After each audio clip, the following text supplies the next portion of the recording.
Hariom friends. जैसा कि हमने निर्णय लिया है, इन सत्रों में हम निसर्गदत्त महाराज की टीचिंग्स, उनकी जो वाणी है, उनकी जो विजडम है, उसकी चर्चा करेंगे, उसको जानना चाहेंगे। महर्षि रमन और निसर्गदत्त महाराज दोनों ही 20वीं सदी के बहुत ही उच्च कोटि के ज्ञान मार्ग के, अद्वैत वेदांत के बड़े ही उत्कृष्ट संत हुए हैं। दोनों में बहुत सारी चीजें कॉमन भी है और बहुत सारी चीजें कॉमन नहीं है। जैसे महर्षि ने संन्यास का रास्ता अपनाया, महर्षि रमन जो है घर को त्याग दिया उन्होंने, बाल्यकाल में ही गुफा में आ गए और फिर वहां से दूसरी जगह पे शिफ्ट हुए और वहां पे उनके डिवोटीज, जिज्ञासु भाई बहन आने लगे और वही फिर अब रमन आश्रम बन गया। तो उनका रास्ता संन्यास का रास्ता, जिसमें उन्होंने अपने परिवार को, अपने गांव को, अपने घर को छोड़ दिया। इसके विपरीत निसर्गदत्त महाराज ने अपने परिवार के साथ ही वो रहे। उनकी 3 बेटियां, 1 बेटा था, पत्नी थी। एक छोटे से घर में, छोटी सी चाल में, एक कमरे के मकान में बॉम्बे में रहते थे। एक छोटा सा उनका दुकान था, पहले गारमेंट्स का था, फिर बीड़ी टोबैको वगैरह का था, उसको भी चलाते थे। परिवार का भी पालन पोषण करते थे और अपने गुरु की निर्देश पर उन्होंने साधना की और 3 और 4 साल के अंदर उनको वो परम ज्ञान, उनको रियलाइजेशन हो गया। और रियलाइजेशन होने के बाद भी उन्होंने घर को, परिवार को नहीं छोड़ा। उसी गृहस्थ जीवन में रहते हुए, उसी चाल में लोग उनके पास आते, बैठते और वो उस विजडम को शेयर करते। और ये नहीं कि लोग केवल इंडिया से आए, बॉम्बे से आए, दूर दूर से, विदेशों से लोग आए। और कहते हैं कि निसर्गदत्त महाराज को केवल मराठी के अलावा और कोई लैंग्वेज भी नहीं आती थी। वो क्लास 4 तक पढ़े थे और जो लोग उनके पास आए, इंग्लिश में क्वेश्चन करते थे, ट्रांसलेटर होता था। उन्हीं में से जो कुछ जाने माने सीकर्स थे, उन्होंने ही वो उनके डायलॉग्स, जो क्वेश्चन होते थे, आंसर थे, उनका कंपाइलेशन कर लिया। और उनकी एक बहुत अच्छी पुस्तक आई एम दैट, जिसको हमने अपने ग्रुप में भी पोस्ट किया है, वो पुस्तक का संकलन है, फ्राइडमैन ने किया। अभी उसका अन्य भाषाओं में भी अनुवाद हो गया है। और उसके बाद तो उनकी 6-8 और पुस्तकें हैं, जिसमें वो सारे का सारा जो भी रियलिटी है, जो भी विजडम है, उसको बड़े ही साइंटिफिक तरीके से, वैज्ञानिक तरीके से उसको एक्सप्लेन करते हैं। रमन महर्षि का जो मार्ग है, उसमें वो हर एक व्यक्ति को साइलेंस में ले जाते हैं। किसी भी प्रश्न का जवाब ही नहीं देते रमन महर्षि। कहते हैं कौन ये प्रश्न कर रहा है, हु एम आई के जरिए बस आई पे जाओ। उनके सारी की सारी जो वाणी है, टीचिंग्स है, उसमें इस तरह के एक्सप्लेनेशन नहीं है जैसे कि निसर्गदत्त महाराज ने दिए। जबकि दोनों उसी रियलिटी की बात करते हैं। दोनों नॉन डुअलिटी, अद्वैत वेदांत के माने हुए उत्कृष्ट संत हैं। तो ये हमारा सौभाग्य है और ये 21वीं सदी का में हम लोग हैं, जहां पर की इंफॉर्मेशन टेक्नोलॉजी है, उनकी वाणी को, उनके संदेशों को, उनके उपदेशों को लिपिबद्ध किया हुआ है, उसका ट्रांसलेशन अवेलेबल है। नहीं तो पहले क्या होता था, पहले जमाने में जो भी सीकर होता था, वो एक गुरु को उसने पकड़ा, एक गुरु के सानिध्य में वो आया, उस गुरु ने जो कहा बस उसको उसने पूरे विश्वास से उसको पढ़ा, उस पर वो चलता रहा। क्योंकि ये संभव ही नहीं था, बहुत सारी बातें तो लिपिबद्ध नहीं थी, कम्युनिकेशन नहीं था। एक व्यक्ति एक जगह रहेगा तो दूसरी जगह दूसरा क्या कह रहा है, वो बात वो समझ ही नहीं पाएगा। अभी हमारे सामने साइंटिफिक डिस्कवरी के कारण ये सुविधाएं मौजूद हैं। तो इन सुविधाओं से ये हमें फायदा है कि हम डिफरेंट मास्टर्स के कम्युनिकेशन को, उनके उपदेशों को, उनकी विजडम को जान सकते हैं। और इसका नुकसान ये है कि हम भटक भी जाते हैं।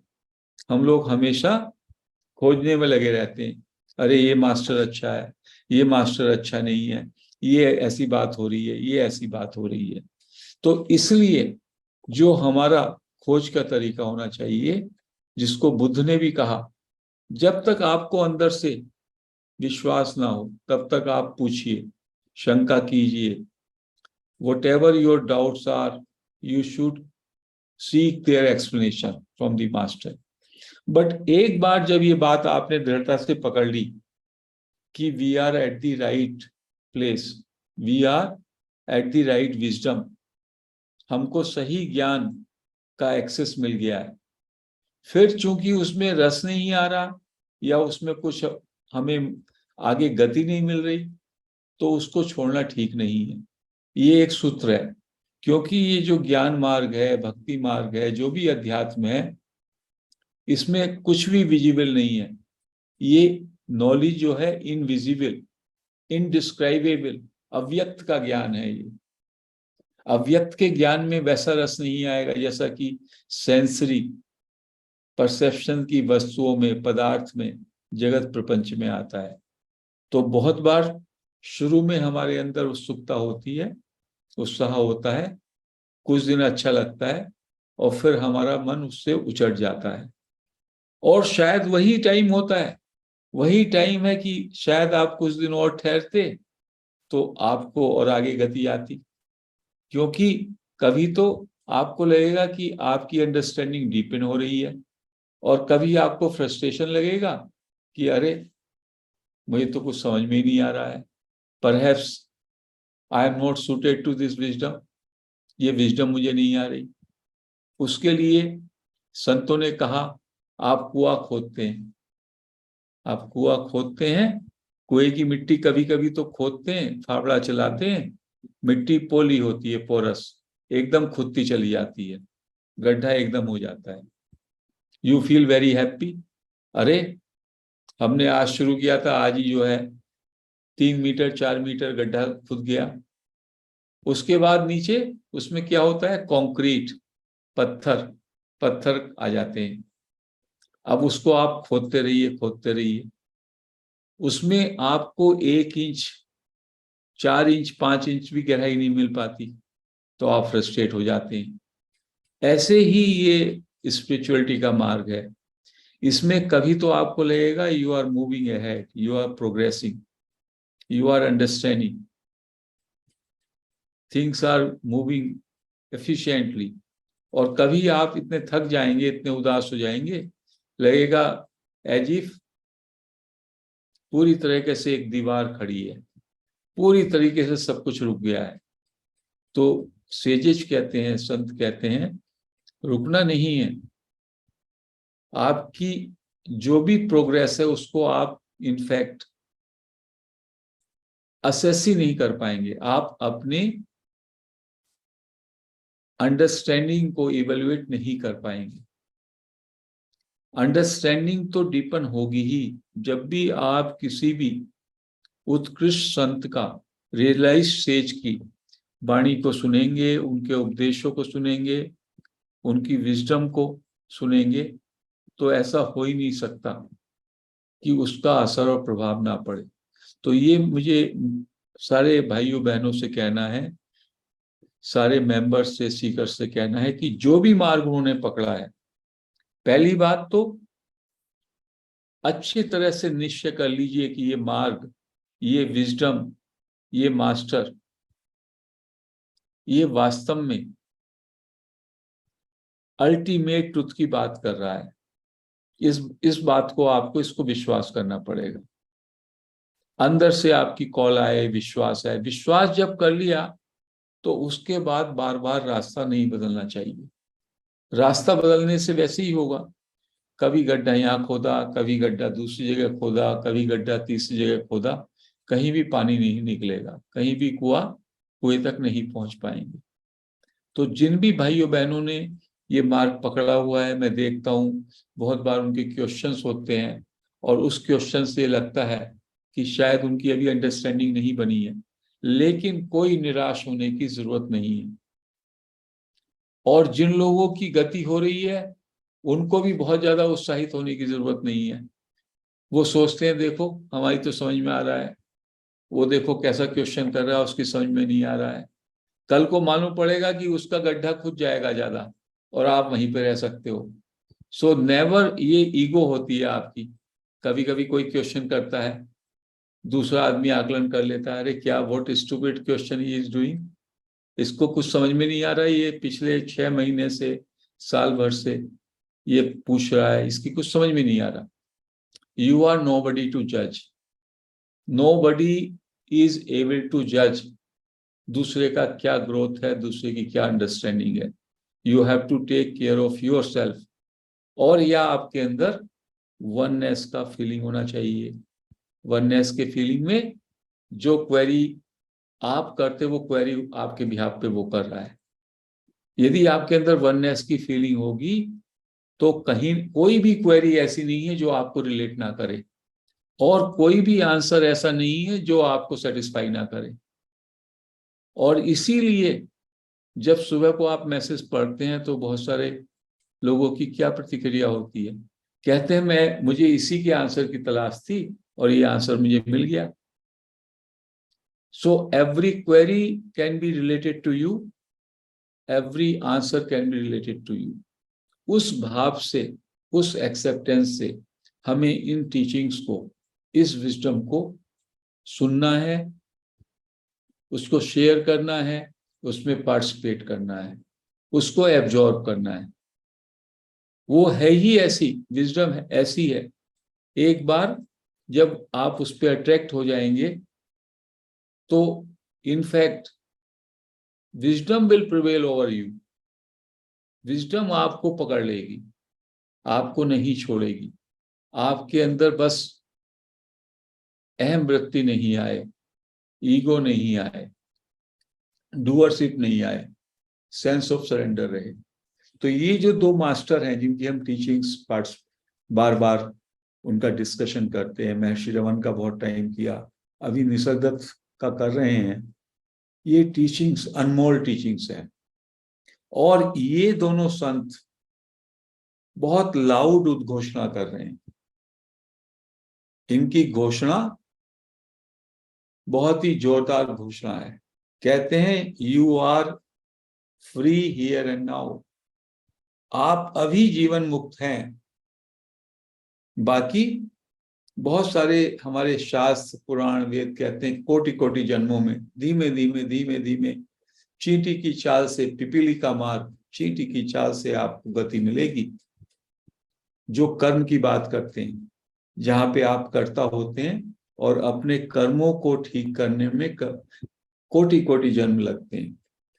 और ये कहते हैं कर्म मार्ग को तो इन्होंने इमीडिएटली सिसेशन ऑफ कर्मा, कर्तापन को छोड़ दो, कर्म का रास्ता खुद ब खुद खत्म। अभी तक का जो भी आपका प्लस माइनस कर्म था, उस कर्म से आपका संबंध ही नहीं रहा। जिससे हम संबंध रखते हैं, जब तक हम उसके संबंधी हैं तब तक हमारे ऊपर लेन देन का जिम्मा है। जिस दिन हमने संबंध छोड़ दिया तो हमारा उससे कोई नाता ही नहीं रहा। तो कर्म से नाता क्यों है हमारा? क्योंकि हम करता है, करता है तो मेरा कर्म से संबंध है।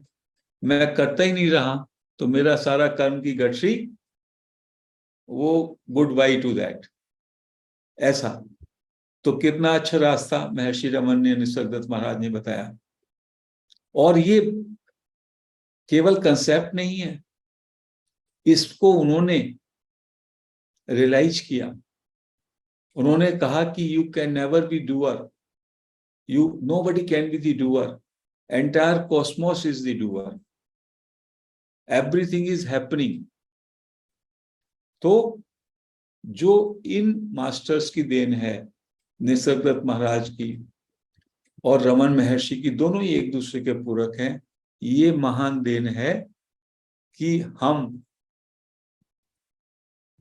What is illusory and what is real, क्या सत्य है क्या असत्य है, इसके भेद को जाने, इसके भेद को जाने, ये विवेक जग जाए हम पे।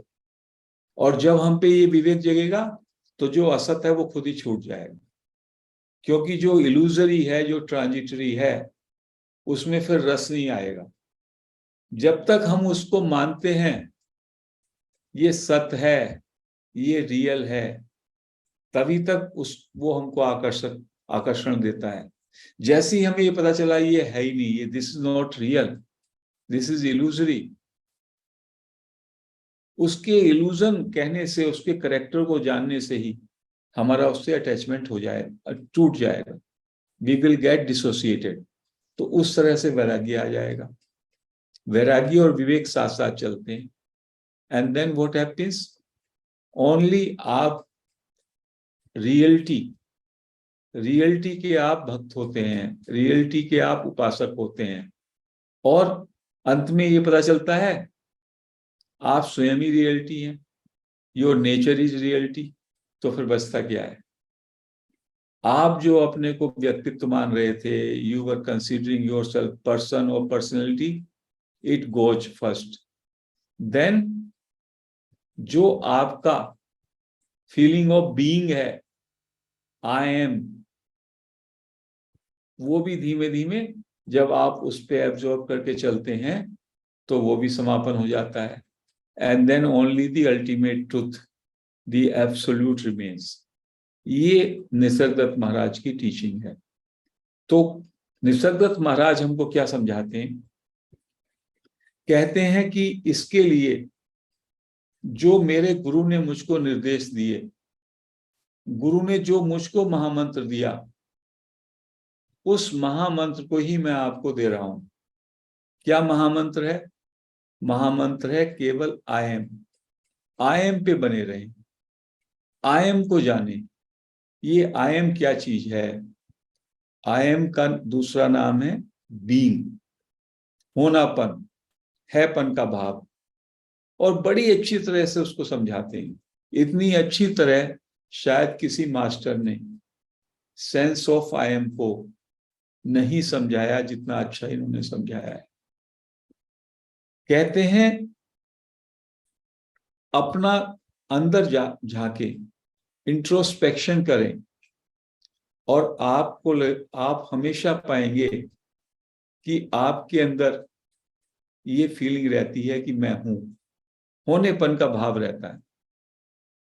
कोई भी व्यक्ति इस बात को डिनाई नहीं कर सकता कि वो नहीं है।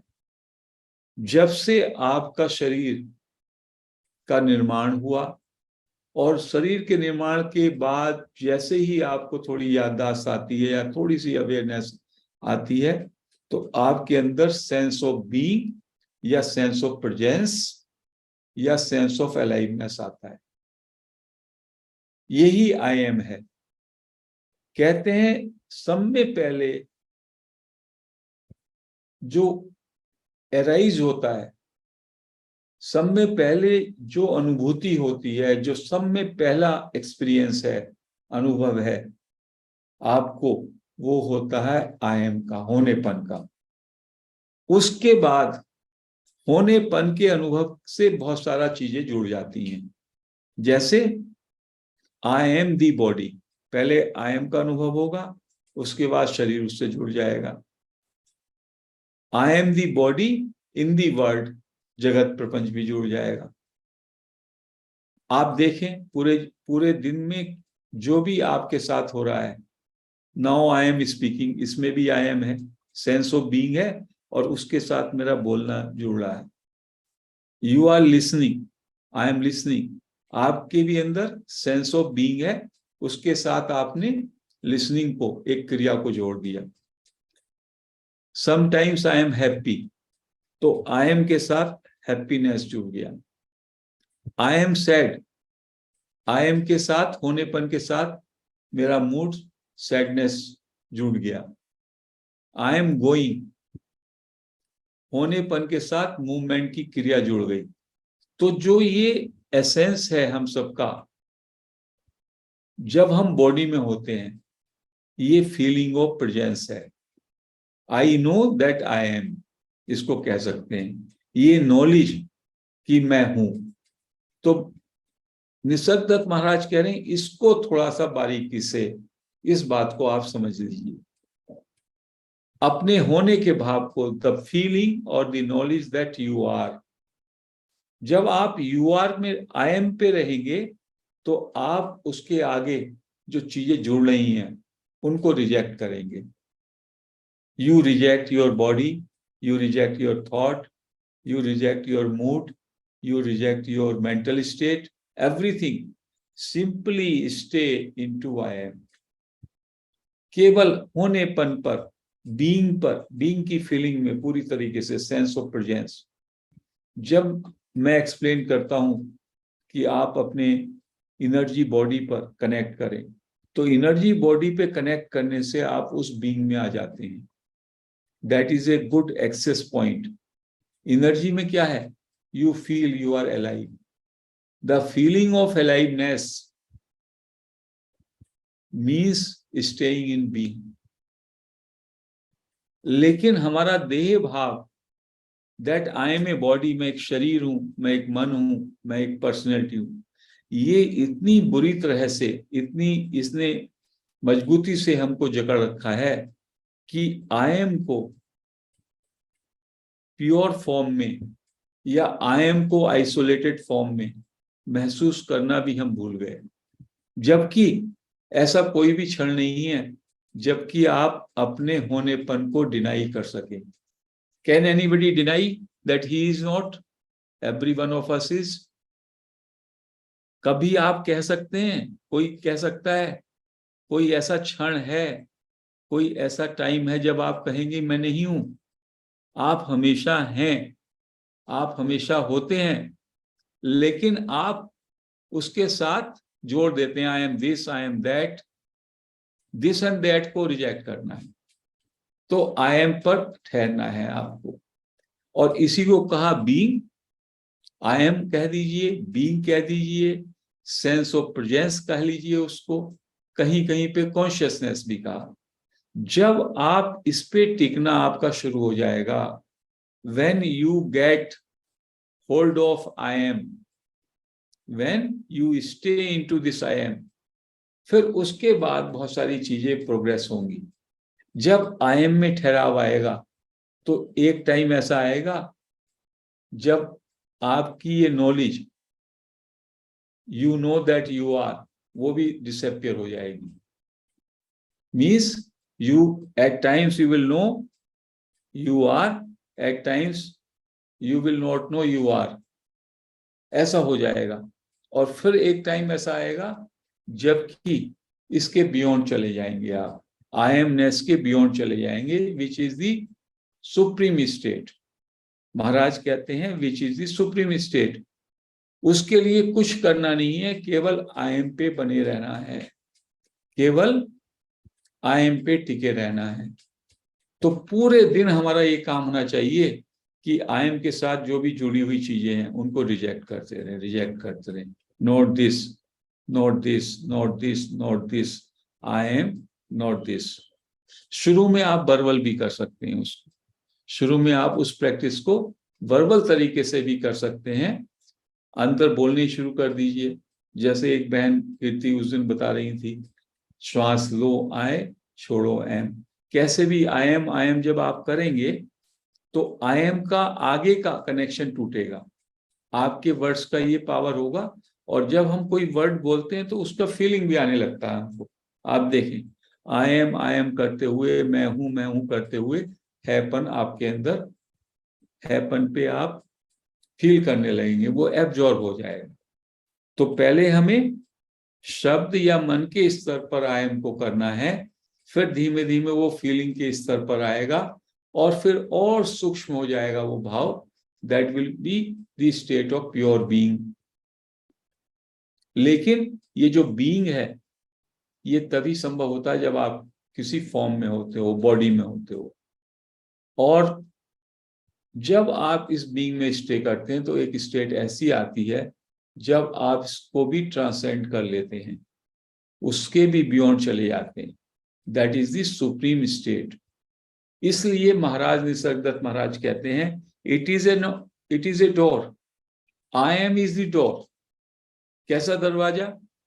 कुछ दरवाजे आपने देखे होंगे या तो बाहर को खुलते हैं या अंदर को, कहते हैं ये दरवाजा दोनों तरफ खुलता है। कुछ दरवाजे आपने देखे ना, इधर से धक्का दें तो उधर खुल जाएंगे, उधर से धक्का दें इधर खुल जाएंगे। तो कहने लगे it is a friend and it is a foe, ये मित्र भी है दुश्मन भी है। आई एम के साथ चीजों को जोड़ करके संसार का निर्माण हो जाएगा, तो दरवाजा दूसरी तरफ खोल दिया आपने, और आई एम पे टिके रहे और दरवाजे का दूसरी तरफ को खुल गया निर्वाण की तरफ, तो सुप्रीम स्टेट में पहुंच जाएंगे। इसलिए आई एम को महाराज ने क्या कहा? It is the ultimate illusion. दूसरी जगह कहते हैं आई एम से जितना कुछ जुड़ा हुआ है वो तो इल्यूजन है ही, बट अल्टीमेटली ये भी लास्ट इल्यूजन है। जब ये आई एम भी छूट जाएगा तब आप पूरा सुप्रीम स्टेट में, फिर कुछ कहने को रहेगा नहीं, जानने को नहीं रहेगा, डिस्क्राइब करने को नहीं रहेगा। इसको अल्टीमेट मेडिसिन भी कहा उन्होंने, I am is the ultimate medicine. तो निसर्गदत्त महाराज की यदि टीचिंग्स को हम ढंग से पढ़ लें तो निसर्गदत्त महाराज की टीचिंग्स की ये खूबी है कि रमन महर्षि ने तो कहा कि इसको जानने की जरूरत क्या है, इसको जानने की जरूरत क्या है, अपने को जानो, अपने को जानो, अपने को जानो। लेकिन तभी भी हमारी थोड़ी सी इंटरेस्ट रहती है जानने में, तो निसर्गदत्त महाराज ने अपनी टीचिंग्स में सब चीजों को एक्सप्लेन किया है। तो जहां पे हमको कुछ जानने का इच्छा है तो उस जानने की इच्छा, जानने का हमारी वासना, जानने का जो इंटरेस्ट है वो पूरी तरीके से निसर्गदत्त महाराज की टीचिंग्स में उसको फुलफिलमेंट हो जाता है, उसमें भी तृप्ति आ जाती है। तो देयरफॉर ये जरूरी है कि हम रमन महर्षि की टीचिंग्स के साथ साथ निसर्गदत्त महाराज की टीचिंग्स को भी पढ़ें, समझें। और बड़ी ही अच्छी तरीके से उन्होंने बार बार उसी बात को रिपीट किया हुआ है। कितनी बार उसी बात को रिपीट किया है, क्योंकि जितने भी डिवोटी आते वो सभी को आई एमनेस को समझने में, बीइंग को समझने में, why they are not a person उसको समझने में बहुत मुश्किल होता। बार बार वो डांट के डपट के उसी बात को रिपीटेड वे में डिफरेंट तरीके से कहते। तो मैं चाहूंगा या मेरा सजेशन होगा कि जो ये किताब है आई एम दैट, इसको भी हम लोग खुद भी पढ़ने की चेष्टा करें। थोड़ी मुश्किल है बट कहीं कहीं से इसको पढ़ सकते हैं। और सब में इम्पोर्टेंट है कि हम आई एम की प्रैक्टिस 10-12 दिन तक लगातार करें। सुबह को मैं रोज आई एम की ही प्रैक्टिस कराऊंगा, ऐसा मैंने सोचा, क्योंकि इससे अच्छा टूल नहीं है, इससे अच्छी विधि नहीं है। हु एम आई की जब हम प्रैक्टिस करते हैं उसमें कुछ कंफ्यूजन हो जाता है कहीं कहीं, बट इसमें कोई कंफ्यूजन नहीं है। I M is a very concrete, जिसका आप कॉग्निशन ले सकते हैं, जो आप महसूस कर सकते हैं, आप हैं। जब भी आप थॉटलेस स्टेट में होते हैं, सिंपली अवेयरनेस में, that is only I M. I am aware या आई एम अलर्ट या आई एम, ये सब एक ही चीजें हैं। They are beyond mind. Body, mind और वर्ड, इनको जब आपने रिजेक्ट कर दिया, then what remains? Only I am remains. और इस बात को बहुत ही अच्छी तरीके से महाराज ने समझाया है। इसको प्रैक्टिस करते रहिए, करते रहिए, तो आप देखेंगे पूरे टाइम आप जो है थॉटलेस स्टेट में रहेंगे। You will be free from thought, क्योंकि आई एम की स्टेट में थॉट नहीं आ सकता। I am is your experience of the fundamental truth of your existence. आपका जो एग्जिस्टेंस है, अस्तित्व है, जो आपकी सत्ता है, सब में पहले आपकी सत्ता होती है, उसके बाद विचार का जन्म होगा, उसके बाद एक्टिविटी का जन्म होगा। तो ये कहते हैं जैसे ही आप अपनी सत्ता में, अपने अस्तित्व में केवल आपने अपने को केंद्रित कर लिया, तो एक्टिविटी को रिजेक्ट करें, विचार को रिजेक्ट करें, भावनाओं को रिजेक्ट करें, चाहना को रिजेक्ट करें, everything else you should reject. नहीं तो वो प्योर इल्यूजन है, that is illusion that has to be rejected, केवल आई एम पे ठहरे रहें, अपने होने के भाव पे ठहरे रहें, आप अपने सेंस ऑफ एग्जिस्टेंस पे ठहरे रहें। ये उनकी टीचिंग है। इसी टीचिंग को डिफरेंट तरीके से हम बार बार उसकी चर्चा करते रहेंगे, सुबह को शाम को, और ध्यान करते रहेंगे। तो इसीलिए महर्षि निसर्गदत्त महाराज की पुस्तक का क्या नाम है? I am that. That means consciousness और दैट सुप्रीम और the Brahma, Brahman. I am Brahman, अहम ब्रह्मास्मि। और जो मास्टर्स ने प्रैक्टिस किया, जो उनके डिसाइपल हुए, उन्होंने भी क्या किया? जो भी कुछ उनको एक्सपीरियंस होता, कोई विचार आता, note this, note this, note this, note this, note this, I am that, note this, I am that, ऐसा करके प्रैक्टिस करते, ताकि you exclude everything, only you feel your presence, you feel you exist, that is all. इस sense of existence में absorb हो जाएं, उसमें stay कर लें, फिर खुद ब खुद जो है आपको, आपकी यात्रा आगे बढ़ जाएगी। ऐसा निसर्गदत्त महाराज ने हमें एश्योरेंस दी है। तो आज हम इस चर्चा को यहीं समाप्त करते हैं। हरि ओम।